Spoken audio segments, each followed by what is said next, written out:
Welcome to Ports and Palaces podcast. It's February 17th, and today we will be talking about all the ways you can ride an attraction at Disney World and Disneyland. First up, let's get to the news. So Disney came out with the Flower and Garden updates. Flower and Garden is a festival at Epcot. It'll be running from March 5th through June 2nd. So that's a pretty long event. Other events are not as long as that one. So Flower and Garden, March 5th to June 2nd. They have some new topiaries this year, which are going to be Moana themed since Moana 2 just came out. It's going to be Moana, Maui, Heihei, and Pua, which is so cute. And then I noticed they're really paying homage to resorts. So particularly Beach Club and Yacht Club, they're going to have a new kind of garden to play called the Play Along Bay Garden. And that is play on words to Storm Along Bay, which is the pool at Beach Club. And this is sponsored by Smuckers. Last year, Smuckers sponsored a kind of garden area and they gave out Uncrustables. So I'm wondering if they'll do that again this year or they're just going to do a play garden this year. But this is going to be over by Imagination Pavilion by Figment. And then they're also going to have some outdoor kitchens that are themed to Yacht Club and Beach Club called Yacht Grub and Beach Grub. And those are going to be in the locations for Florida Fresh and Farmer's Feast. Florida Fresh and Farmer's Feast will be moved over to Communicore Plaza. They also kind of talked about some things like Spike the Bee is their mascot for the event, and they're going to have some merchandise for him. They'll still have Spike's Pollination Exploration Scavenger Hunt. And then they showed some other merch. They had these Alice in Wonderland ears that were adorable. I really want to get some. And then they have a new garden inspired by Inside Out 2. That should be really cute with all the emotions. And then Communicore Hall will be refitted. Right now it is for Festival of the Arts, kind of themed out to Broadway.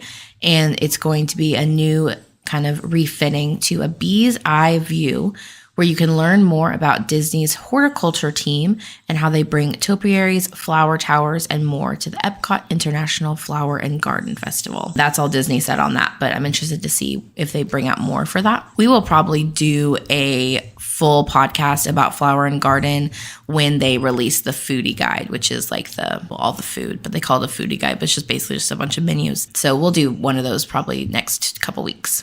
Then over at Disneyland, they teased Season of the Force, which is Star Wars, and that'll be March 28th through May 11th, perfectly coined into May the 4th. They're going to have the nighttime show that always runs, Fire of the Rising Moons, but they're also going to have a new nighttime show that actually has projections on the, I'm going to butcher, but like the spires of Batuu. Like all those little mountains. Yep. And it's going to be called Shadows of Memory, a Skywalker Saga. And then Luke Skywalker will actually be meeting for the first time as a character, which is really cool. Then they went through the rides that will be available. So the only real one of note is that Space Mountain will become Hyperspace Mountain. And then you've got your normal rides. So Star Tours, Millennium Falcon, Smuggler's Run, and Rise of the Resistance. They also kind of teased out some merch. It looked a lot themed to Skywalker. That seems to be the big theme this year. But they had a Boba Fett jersey that I thought you would love. And then they also showed what they already offer as far as enchanting extras, which are experiences. And those are the lightsabers at Savi's Workshop and the Droid Depot. Food and wine menus were also released for Disneyland, so that looked really fun. Again, just reflecting back on one of our first podcasts, that is where they kind of experience the culture of California. And so that's what their food and wine really focuses on. And then they sent out some Disneyland 70th anniversary news. So Disneyland 70th will start this May and run all the way through next summer. But Disneyland 70th is actually on July 17th. So this was all about kind of little attractions that they're going to add in. So this was interesting to me, Chad. So the Main Street Cinema will be holding a tribute to the Sherman Brothers, and the Sherman Brothers are the people that wrote the It's a Small World song, and which I thought was really cool, a tribute to them. But then they said that a third and final verse will be revealed, and I thought maybe it was like a verse that they had written that they hadn't actually put on the ride. That they had scrapped. Right, but no, it was written by someone else just here recently, so not written by the Sherman Brothers. They're going to add it to the It's a Small World ride. I don't know. I think it'll be really cool. But I was kind of like, why would you do that in the tribute of their exhibit and be like, oh, we added to your song, but you didn't write it? I don't know. It just felt a little odd to me. And then that will be actually presented on It's a Small World. And then for what I'm assuming here on out, that will be on It's a Small World. It just kind of felt like they were going to try to change It's a Small World. So they were like, oh, well, let's pay tribute to them first. I don't know. It's just a little strange. But then over in the Main Street Opera House, the same thing over on Main Street, they're going to have a gallery of Walt's dream of Disneyland and the evolution of the park, which sounds really cool. You know, what does it look like compared to what his dream of Disneyland was? They're going to bring in relics and memorabilia of Walt's life. And then they're going to have a story and history of audio animatronics technology from Walt's day leading up to the advancement of where we are today, which I thought was really cool. Walt will actually be, I'm kind of skipping down a little bit in the news, but they're going to have a Walt animatronic. And so I feel like maybe they're trying to pull that in. So since they're going to display a Walt animatronic, they want to kind of talk about animatronics. So I think that's probably what they're doing there. But they are collaborating with the Walt Disney Family Museum, and they're going to bring in special pieces as well as items from Walt's apartment, which is above the fire station, if you didn't know that. Most people don't get to go up there. It's like an exclusive tour. So these are the first time that general public will get to see these pieces. Items will include an original rocking chair, lamp, and table, all of which have never been publicly exhibited at Disneyland Park before. Wow. Yeah. And then this last piece of news I just kind of mentioned it, but Walt Disney A Magical Life will be displaying. It is going to be an animatronic show kind of about his life, and then it will culminate in Walt's office with a Walt animatronic. So that's really cool. I think that's a great thing for them to do, especially on the anniversary. You know, Walt Disneyland was his park. He didn't actually get to build Walt Disney World. So I think it's nice that this is going at Disneyland, which is what his park was. And he was in Disneyland. He walked it. He rode the attractions. So I think that's really cool. It's going to Disneyland. They did mention in the news that the show will alternate with great moments with Mr. Lincoln after its initial run. I didn't quite know if that meant literally after the first run, every other time would be Lincoln or Walt, or if it's like going to be a set amount of time that they have Walt Disney's A Magical Life, and then maybe after a couple months. I don't know. I just thought that was kind of interesting. They just said after its initial run. Don't quite know how long that is going to be. So stay tuned on that. And then Universal released food guide overviews for Epic Universe. So some kind of, not the full menus, but some food items to note for Epic Universe. One thing that looked really good was over in the Ministry of Magic area. They have a butterbeer crepe. That sounded really good. So that's it for news. I think all of these pieces of news will probably hash out in full podcasts since they're all pretty big events. But these were just some teasers that came out this week. No 5-star review this week. Come on, people. Give us a good 5-star review. Yeah, especially our last episode was great. I know it was long, but it was great. So we're waiting on one of those, but it is technically just our 4th episode. So we have some patience. But come on, people. We know you're listening. We can see it on our analytics. So let's get into our topic for today. All the ways you can ride at Disney World and Disneyland.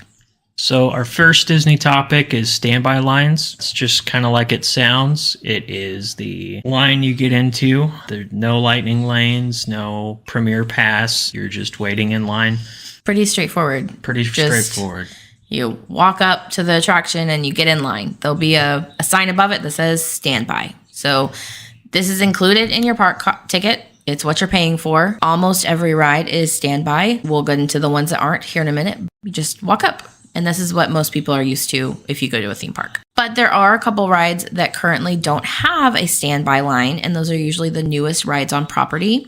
Currently, those rides are Tiana's and Guardians of the Galaxy. So Tiana's is in Magic Kingdom, Guardians of the Galaxy is in Epcot. And these rides are so popular that a Disney World cannot accommodate the mass hordes of people that would try to get in line all at one time. So they utilize something called a virtual queue.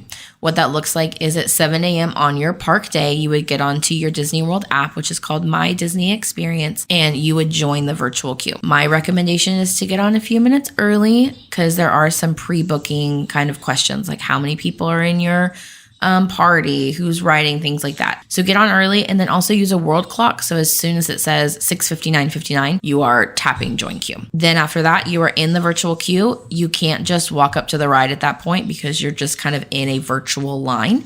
You will get a notification when your time is ready and you have an hour to go hop in line. At that point, you're kind of back up to those standby lines. So you're just going to walk up to the standby line. They do make you scan in. So we'll get into what that scanning in process looks like when we talk about lightning lanes. But you do have to scan in to prove you have a virtual reservation. And then you join the standby line. So those are included with park tickets. I get a lot of questions from first-time clients that are like, well, if it's a virtual queue and I have to reserve it, am I paying for it? No, it's included in your park cost. It's just a way to kind of control chaos and not make a ton of people flock to that ride at one time. So included in your park ticket, you have to reserve it, but it's not an extra cost. Now we'll get into the things that are an extra cost. I just wanted, on that last thing of note, Disney has their own materials on how to use the app, especially with how to get into the virtual queue, but you can find all kinds of stuff on YouTube as well. Yeah. In the works, we'll possibly have our own videos with how-tos and stuff like that within the app. So we're probably going to post those on TikTok, Instagram, probably YouTube as well. So be on the lookout for that. And then any clients I have listening, you also get kind of like click sheet information from me, just so that way you're completely ready, you understand, get links to our YouTube and our podcast that talk about it. And then also I get on Zoom or Teams, or some people prefer FaceTime, and kind of walk you through it personally as well. So our next topic is Lightning Lane Multipass. So a Lightning Lane is a specific entrance pass that gets you to the ride, typically a shorter line than a standby line. Mileage may vary still. Peak riding times are right before lunchtime, around 10:30, I would say, 11, and then it kind of dies down a little bit. But everybody might have the exact same idea. But typically 1:30 to 3 p.m. most days are also peak times for high-value rides. So the general rule of thumb from Disney is that a Lightning Lane wait time is generally a third less than whatever the standby line wait time is. So say, for instance, that 45 minutes is what is displayed as the wait time. Lightning Lane is expected to wait about 15 minutes. I will say, though, our family utilizes multi-pass, and I don't think we've ever waited more than 5-10 minutes for anything, unless the ride was broken down. I know when we were at Disneyland, Radiator Racers was having an issue, and even though we had a Lightning Lane, we did have to wait a little bit there. The only two I can think of are, didn't we wait a long time in Guardians, and then didn't we wait a long time at Test Track? Yeah, we did utilize a single pass at Guardians, and I think it was the same thing, though. I think they were having an issue. So they were still going to get the Lightning Lane people through faster just because they paid for it. But that's generally when I find that we're having to wait, is if the ride is having an issue or something to that effect. But even then, I don't think we've had to wait a whole lot of time. So definitely worth it. Like I said, Disney's official time is 1/3 of the wait, but Remy's is always at like a 2-hour wait, and I don't think we've ever waited 45 minutes as a Lightning Lane. So Disney has to kind of be more legality, but I would say your general wait is 5 to 15 minutes. So off-property or annual pass guests can book Lightning Lanes 3 days out from their first park day, but for those staying on property, they can book a Lightning Lane 7 days out from the first day. You can pre-book 3 rides prior to your trip. Yes, so 7 days out or 3 days out at 7 a.m. Eastern time, you can book your Lightning Lanes. You can pre-book 3 of them. They're kind of tiered out.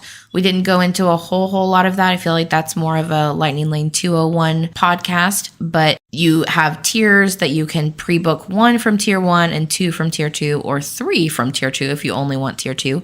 Animal Kingdom is not tiered, so you can just book 3 attractions, but you can only pre-book 3. You really want to try to book 1 or all of them really early in the day, which seems a little counterintuitive because early morning hours are the chillest time. There's not as many people because some people think, oh, a 9 a.m. park time, that's when we'll leave our houses at 8:30. That's not how it works. So a lot of people get into the parks around 10. So most people say, oh, well, I'm not going to book my first one until 10:30, 11. But you really want to try to book as early in the day as you can to keep rebooking. which we'll get into a little bit more here in a minute. But that is how you do it. You pre-book 3 rides, and then 7 day out on property is a huge perk. I know we are on property people, and I hear a lot of off-property clients that are like, oh my gosh, there wasn't hardly anything for me to book. I have not had any issues booking for us at the 7 day out mark. Well, that, and for off-property guests, that's even more crucial if they want to save time, because they can't even enter the park properly until well after. Well, on-property people can. Yeah, on-property get that 30 minutes extra. I even know, our last time we went to Disney World, we forgot that it was our day. And we woke up in a panic at 7 a.m.? So we're an hour behind. So that would have been 8 a.m. Eastern time.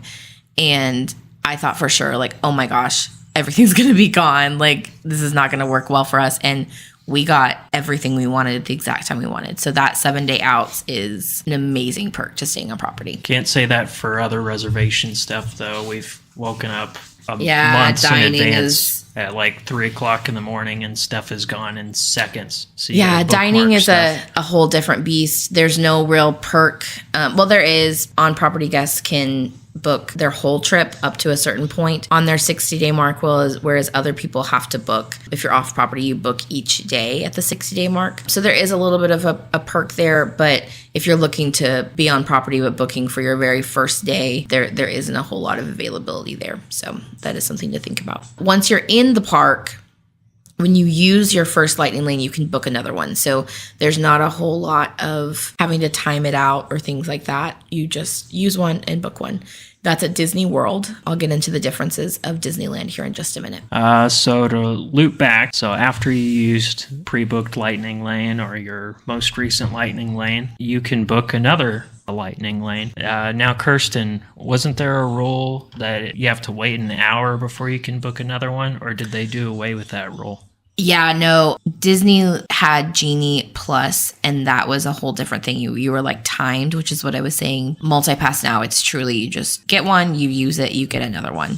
And you can do that as many times throughout the day as long as there's availability. Disneyland is a little different, and like I said, I'll get to that in just a minute. So current pricings as of March 6th for lightning lanes: Magic Kingdom, $29 per guest. Animal Kingdom is $19 per guest. Epcot is also $19 per guest. That's crazy. And Hollywood Studios, $29 per guest. I thought this one was interesting. So I tried to look as far out as I could today, and that was March 6th, which is getting us to spring break. I thought it was very interesting that Epcot and Animal Kingdom were the same price, because I would have expected Epcot to be just a little bit more, but that was interesting. And then Magic Kingdom and Hollywood Studios are typically going to be your more expensive ones. So before we go into how you can utilize lightning lanes, I wanted to shift over to Disneyland. So Disneyland operates just a little bit different. There is no pre-booking. The only real pre-booking you do at Disneyland is you can actually add lightning lane multipass to your park tickets, which is a very good value. If you're going to use it, go ahead and put it on your tickets, because it caps the price. Whereas if you buy it day of, that price fluctuates a little bit. So if you know you're going to use it, just go ahead and get it in your tickets. Disneyland, that's the only real pre-booking you can do. But then when you're in the park, you've scanned into the park. It's not 7 a.m. at the time of when your park day is, but when you scan into the park, you're going to make your first lightning lane reservation. So you're going to see a lot of people scan in, just immediately pull over to the side and start booking their lightning lane. But you want to do that, and then they operate on a time scale. So no matter what time that first reservation was, you can book another one at 2 hours. There is a gray area there, and that's why I do like the Disney World got away from some of this. So let's say you scan into the park at 7 a.m. at Disneyland, and the first lightning lane you get is for 8:30. Okay, well, that is before the 2 hours at 9 o'clock. So if you scan in at 8:30, then you can get another ride. Okay, so that one's pretty self-explanatory. Then at 8:30, you get a ride for 10:30. Well, that's at your 2 hour mark, but you would scan and get another ride. Then let's say at 10:30, you didn't get another ride until 5:30, which does seem a little extreme, but let's just say that's what happens. Well, at 10:30, your 2 hour mark is 12:30. So you could get another ride at 12:30, even though 5:30, your ride hasn't come up yet. Okay, so that's where timing gets a little weird. I'm going to backtrack though to 7:30. Let's say your first ride isn't until 12:30. Probably would never happen, but let's say it is. Then you can actually book again 2 hours after park opening. So if you scan in at 7, get your first ride at 12:30, then park opening is actually 8. You can book another one at 10, even though that's before your 12:30 lightning lane. It's clear as mud, and I do appreciate that Disney World realized that and got rid of that, but Disneyland has not. So just so you know, there is a timestamp there. Great news is that the app will actually tell you, hey, you can book a lightning lane at, and it'll give you either a countdown time or the time that you can book. So just keep an eye on your app, set alarms on your phone. Disneyland thankfully doesn't have as many rides that utilize lightning lane multipass, so it's not as tricky. And then going back into how you utilize a lightning lane multipass, there are 3 ways to use that. Magic bands are the easiest and what we prefer. It's something like a bracelet that you put on your wrist and you just kind of scan in. And that works really well at Disney World for scanning into the park, scanning into your lightning lanes, scanning in for your virtual queues. And then you also can connect your card, like your credit card to it, and you can pay that way, which is really nice. Disneyland does not have the pay feature, so it'll do everything else, but you can't pay. If you don't want to buy magic bands, those are an extra cost. You can use just your theme park tickets or your resort tickets if you're staying on property. Those count. You just scan the cards. I recommend having those on hand really quick to be able to scan because you have to scan each person's card. So if you have a lot of people, you want to have a way to scan it all quickly. Or you can use Magic Mobile, which is on your phone and like a little barcode shows up and you just scan the barcode. Disney World does have you don't have to scan the barcode. You just kind of tap your phone like you would a Magic Band. That works too. So those are the 3 ways that you would enter a lightning lane or a standby lane if you are using a virtual queue. Just a little tech tip and something that's come up every time we've gone to a Disneyland or Disney World. My Magic Band, for whatever reason, has always desynced from my phone, or rather my account. So every time we've had to re-pair it to my account. So make sure that's done before you leave whatever property you're staying on before you get to the park. Yeah. If you forget or something does happen, you've got cast members that will help. It doesn't take a lot of time unless you're like trying to rope drop, and that can get a little chaotic, but it does stress you out. I mean, I'm a travel agent, so I am fairly prepared for lots of things. And even for me, it leaves me a little bit flustered because we have to go resync real quick. We have to hop out of line. So just know, but if it does happen, there are cast members that can help and they'll walk you through it. If you decide to not use your Magic Bands and just want to use your phone, you can scan the pass from your phone screen, but also you should be able to store the pass and be able to scan the phone via NFC as well. So now we're going to move over to single pass. So we did not go through all of the multi-pass options just because there are quite a few rides that you can utilize with multi-pass. If you have questions about that, please shoot me an email or find me on socials. I'd be happy to send you a list. But just for sake of time, we're not going to go through all of those rides. But we're going to move on to single pass. And I am going to go ahead and list those out because those are different rides. So single pass, just think single ride, single pass, single ride. It is typically the most popular ride on property or at that park, and you pay extra for it. So at Magic Kingdom, there are actually 2. There's Tron and Seven Dwarfs Mine Train. Epcot has Guardians of the Galaxy. Hollywood Studios has Rise of the Resistance. Animal Kingdom has Avatar Flight of Passage. Over at Disneyland Park is Rise of the Resistance, so just like Hollywood Studios. And over at Disney's California Adventure is Radiator Springs Racers. So these are single rides that you pay extra for, with the caveat that at Magic Kingdom you could buy 2.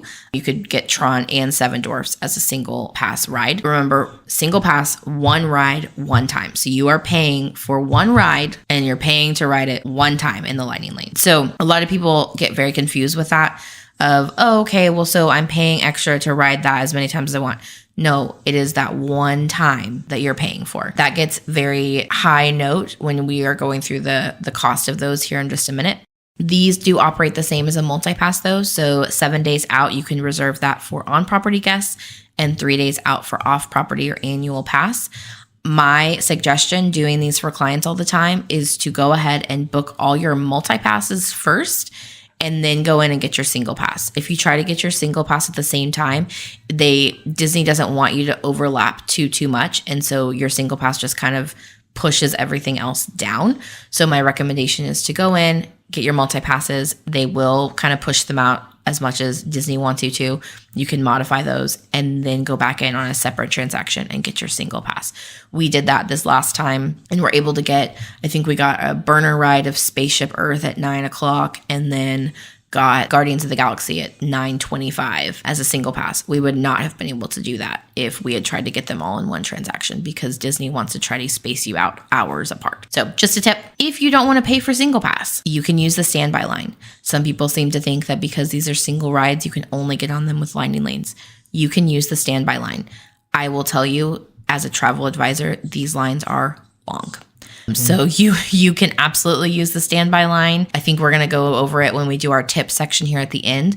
You can use rope dropping as a tool to use the standby line, or in the case of virtual queues for Guardians, because Guardians does not have a traditional standby line.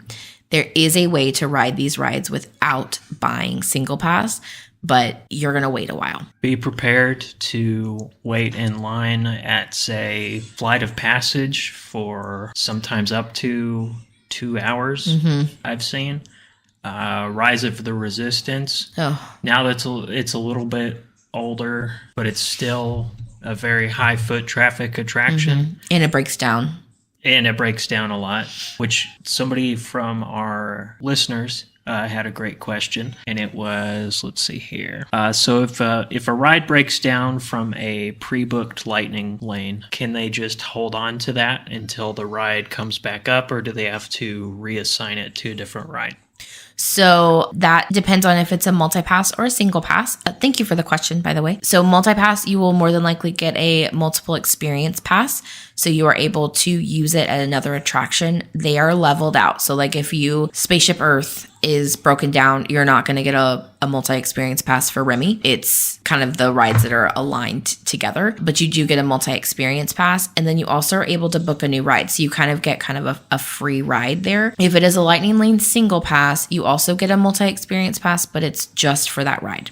So at that point, you can go back at any point in the day and ride that ride. Of note, though, on single passes, if it's something like major, like I'm thinking, for instance, Rise of the Resistance, when it first started, had major issues. If the ride never comes back, you do get a refund for that, but I would go to guest services and just make sure. Same thing is if you're planning to park hop and that ride is just not coming back and you're like, hey, I'm leaving, they'll more than likely give you a refund. They will not do that for multi-experience pass for multi-pass because you could just go ride another ride, but they will for single pass. So going back to single pass, I have some prices to go through with you. So I did not pull up at Disneyland, but I do have Disney World. So Magic Kingdom, Seven Dwarfs for March 6th is $12 per guest. Tron is $20 per guest.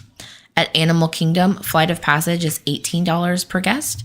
Epcot is Guardians and it's $17 per guest. Hollywood Studios is Rise of the Resistance and it's $25 per guest. So again, you're paying per guest for that one ride. You can't buy multiple of these. Disney World did come in and say, hey, if you're park hopping, you can buy 2 separate single pass. So you could buy Flight of Passage and Guardians, but you can't buy 2 for Guardians. You have to stick to 1 per day. Just something to note, especially when we're looking at, so Rise of the Resistance is $25 per guest for that one ride. Whereas at Hollywood Studios on the same day, multi-pass, which is a lot of rides, is $29 per guest. So just $4 less for that one ride.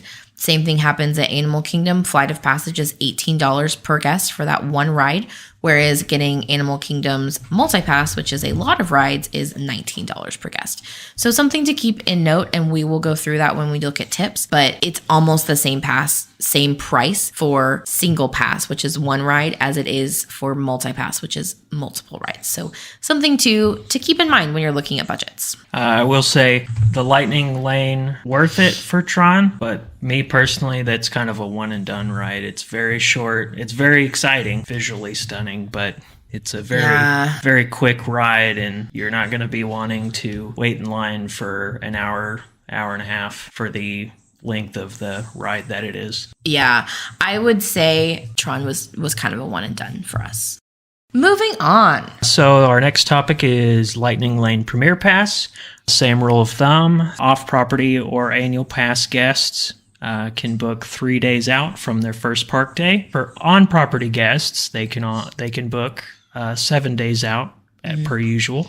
So that stays very consistent at Disney World, which I appreciate. So no matter what pass you decide to buy, it's 3 days out for off-property or annual pass, 7 days out for on-property. So very aligned there, which I appreciate.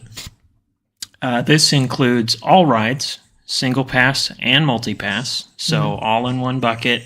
Yep. There's no delineation. Certain rides are still single pass and some are still multi-pass, but that doesn't matter with... Yeah, you'll just enter pass. through the Lightning Lane. It doesn't matter. You have Premier Pass. And then also to note, Premier Pass, when we talk about it and we're saying it includes all the rides on single pass and multi-pass, that does not mean you can go as many times as you want on those rides. It is still one time. So you scan into Rise of the Resistance, you're not scanning back in later that day. It's done. That's fair. Can you still purchase Lightning Lanes? Ooh, that's a good question. No one has asked me that before. I'm going to say probably not, but while you are talking about Premier Pass, I'll look that up. I'm pretty sure if you get Premier Pass, you can't double up and also get single pass and multi-pass. I think you have to choose, but let me look. With Premier Pass, there are no scheduling rides. Just preemptively pick and choose what you want to ride. And there it is. You can just scan into the Lightning Lane when you want to ride. This pass creates the most flexibility. You're not having to rush as much because you already have all your stuff pre-booked.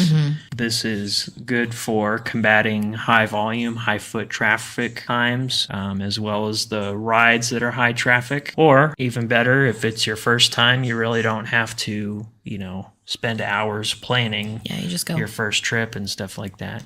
Now, you will pay a lot of money, but time is money, and it'll be definitely worth it. Can you tell that I tell that to Chad all the time? Honey, time is money at Disney World. Yep. Time is money. It's our catchphrase when we're at the parks. This is also good for non-planners, like Chad said. So if you are like, you know what? I don't want to plan. I just want to go and have a great time. This is the pass for you. You don't have to plan anything. You just walk up to the ride and say, hey, I want to get on. And I did look it up, and you can get Premier Pass and multi-pass and single pass, which is interesting. I'm surprised Disney's not limiting that, but I guess money, it talks at Disney. So yeah, there you go. Learned something new today. Like Chad said, the cost is high for Premier Pass. Premier Pass I'm jumping ahead to Universal just because I think about both properties a lot. But Premier Pass reminds me a lot of the Express Pass at Universal, where you can get on the ride, you don't have to schedule it, and you get to go one time per day. We are going to do another podcast completely comparing these two later, but just know the costs that I'm about to tell you are nowhere near what Universal pays or Universal asks for Express Pass. So for March 6th, charges, thank you. March 6th, again, we're getting close to spring break, but not quite there yet. Magic Kingdom is $399 per person for Premier Pass.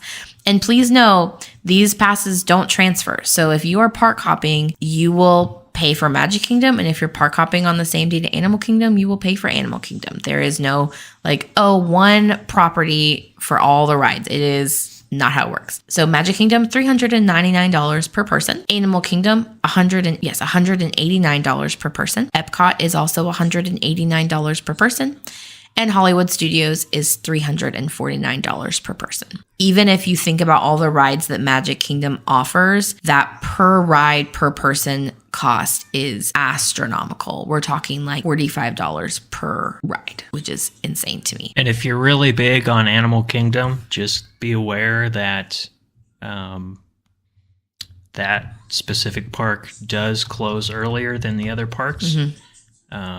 I think their curfew is 6? It's usually 6 o'clock, 6 or 7. So which is crazy to me, but I understand they have to take care of the animals and stuff like that. If you're going to Animal Kingdom, either make sure that's a day that you kind of are back to the resort, you can hang out at the resort, or you park hop because it closes early.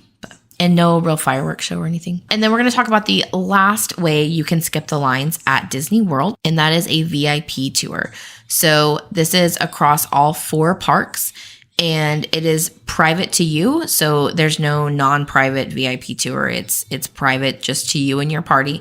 So you get to craft the itinerary. So, if you want to ride Guardians 7 times, by all means, that is what you can do. They do pick you up and drop you off at your resort, which is really nice. And they take you on like private transportation to all the parks you're wanting to go to. This is true front of the line service. So even Premier Pass, you still have to go through the lightning lane. So you're still going to wait.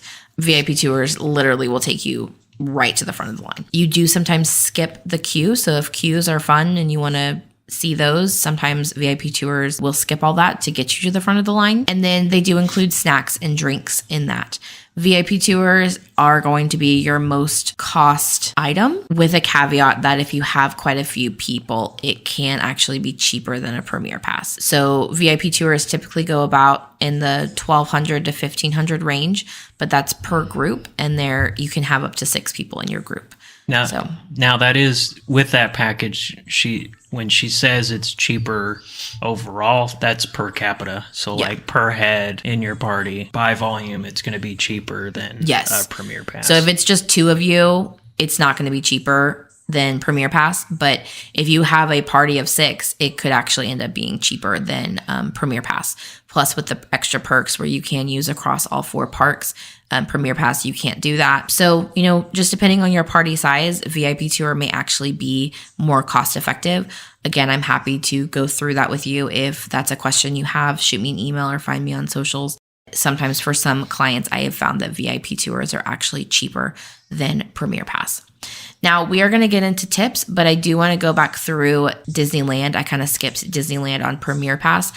Premier Pass works very similar to Premier Pass at Disney World, to do it on day of your time. If you have a park hopper ticket, you can go ahead and do both of the single passes for Disneyland at the same time. One kind of frustrating, at least for me, because I'm a planner, thing about single pass is you have to wait until that time. So let's say I really want Rise of the Resistance at 12:30. I have to kind of wait until the app gets to 12:30. Like if I try to go buy it as soon as I scan into the park at 7 a.m. and the first time slot available is 8:30, it's going to kind of force me to buy 8:30. So just know you kind of have to watch the clock a little bit until it gets to that time you're really wanting to buy it for. I wish Disneyland would do what Disney World does and just let you book your time. That would be really helpful. But other than that, single pass works pretty much the same at Disneyland and Disney World. You buy the ride you want and then you can scan into it at the time you have. Premier Pass is a tiny bit different as well at Disneyland because you can book that 2 days out from your trip. So that is probably the one few thing on a Premier Pass, Lightning Pass, all the things that you can pre-book at Disneyland. You can book it 2 days before your trip. And then VIP passes work pretty similar at Disneyland and Disney World. They operate basically the same way. So what we said for Disney World is the same for Disneyland. So overall, bottom line is which pass works best for you and which level of pass will your wallet not scream at you for purchasing? Yeah. So we had some listener questions that I thought would be good. And just to kind of give you a little tip of how I kind of advise clients, we thought we'd take this the same way. We had listeners kind of ask like, would this work for my family, or what would you recommend for my family? So Chad's going to kind of fire out those, and you're just going to kind of see how as an agent I take that and kind of give advice.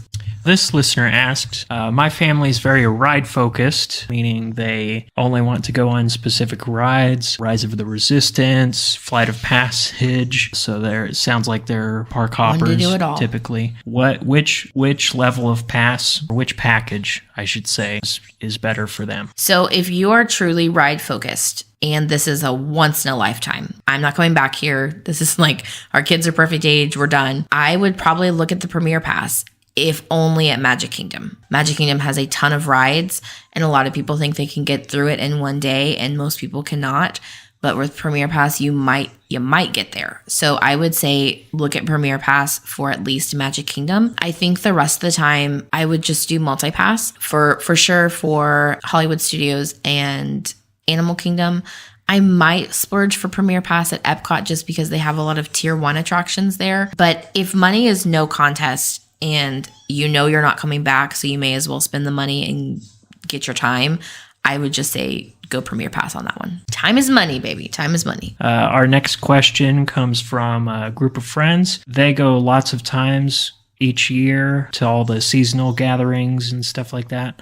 But they want to have a nice, fun, slow-paced, hit the parks, see all the sights, say they want to hang out at Epcot for most of the time and ride some of the attractions at Hollywood Studios, which kind of package, without a package really, which would be best for them? So it sounds like, they kind of know what they like. So they know which rides they want to go on. They're not really wanting to try to hit. It also sounds like if they go a lot, they're probably not really feeling up for doing the rope drop vibe. They want to kind of wake up at their leisure, especially if you said they're going to Epcot. They probably are doing the Drink Around the World contest. So they're not really wanting to be there first thing in the morning. So I would say multipass is a good option for them. Go ahead and secure the rides that they know they want to ride. Once they kind of get to the park, they can just do standby for the rides that they like that maybe don't have a high wait. There are definitely times of the day where you could hit some attractions that don't have a high wait that you could get in and out pretty quick. But then that multipass just allows them time to know that they've got their ride secured, that they want to ride, but they can spend most of their time just kind of chilling, going to the lounges and relaxing. Our next question is from a Disney newcomer. They ask, how does park hopping work? I saw it as an option for purchase when I bought my park tickets, but I wasn't sure what that was exactly. I heard you could go between each park, but I might have been told wrong. Yeah, park hopping is you can go to multiple parks throughout the day, any park that's open. So Hollywood Studios, Magic Kingdom, Animal Kingdom, and Epcot. You can pretty much park hop to that park as soon as you can. That sounds kind of crazy, but like if Animal Kingdom opens at 8 a.m., you could technically walk into Animal Kingdom at 8 and then head to Epcot at 8:05. There's not a huge time.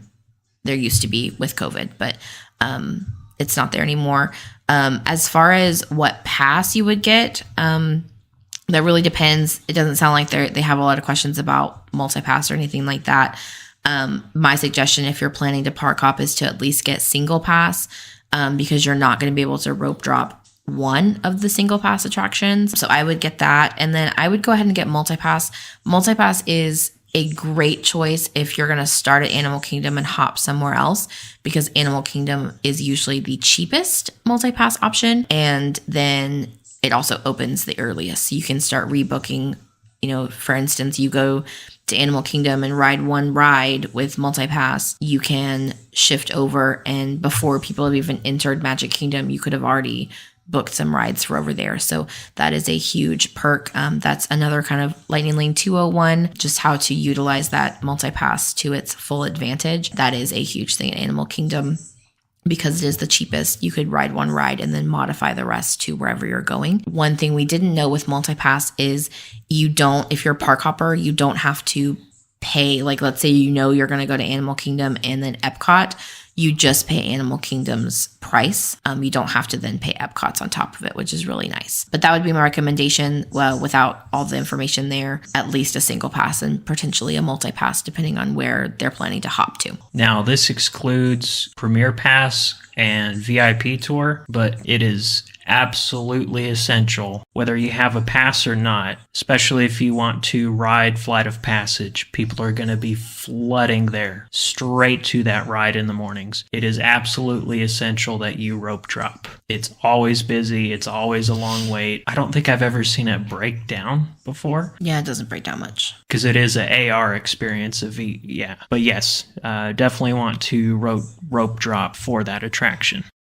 And then it looks like I found one more question from Instagram. They were saying that their family is kind of rest in the middle of the day people. They have a toddler and a baby that takes like a break in the middle. What that look like for my family? I don't want to spend a whole lot of money because I feel like we'll be back, but I want to make sure I'm getting the best use of my time. For them, I would say utilize the rope drop for those high, like single pass attractions. So, you're going to rope drop Seven Dwarfs. You're going to rope drop Flight of Passage.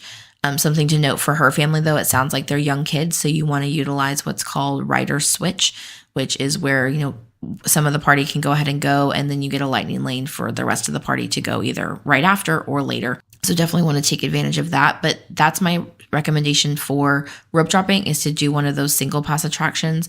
You are going to wait a little bit, but it won't be as long as if you went in the middle of the day. And then, do a few more lower attractions. So ones that, a lot of people are going to go to in the middle of the day when their lightning lanes have run out or they don't have time between those lightning lanes. Try to do those first thing in the morning when those times are low. So I'm thinking, at Magic Kingdom, you've got Pirates or Under the Sea with Ariel, some of those rides that have lower wait times. Then go back to your resort, rest. And then when you go back to the park, maybe do a few more of those lower time rides. And then after fireworks, if your park has not closed, that's a great time to do some of those higher attractions. Think Peter Pan's Flight or those rides that maybe have higher waits during the day or right off the bat that you could kind of do. So for her, it may be worth it, depending on what rides you're looking at, to just not need it, especially thinking about Hollywood Studios. There are a lot of rides, don't get me wrong. There are a lot of shows and time fillers, so you may not need it for those days. But thank you again for everyone that sent in questions. That was really fun to kind of see y'all's thoughts. We didn't go through every question. We did have some about grandma's coming. Do we have to get a pass for her? No, you don't. You can pick who you want to buy passes for. And some that were more kind of strategy wise. So kind of that thing about Animal Kingdom that I think could be its own podcast, like a Lightning Lane 201, how to hack the system. So we might do some more of those questions at our next podcast, or maybe podcast in a few, whenever we do Lightning Lanes again. And I think that's going to be it for today. Yeah. Thanks again to everyone that did questions. That was really fun. And it was good to kind of get a refresher on all the different ways that you can skip the line, because that is a big topic of conversation. So until next week, I'm Kirsten. And this is Chad. See you soon. Bye. This podcast is sponsored by Ports and Palaces Vacations. Whether you are wanting to check out a new port along a cruise line or see the palaces of Disney and Universal, our travel advisors make your dream trip a reality. Your next trip is just a click away.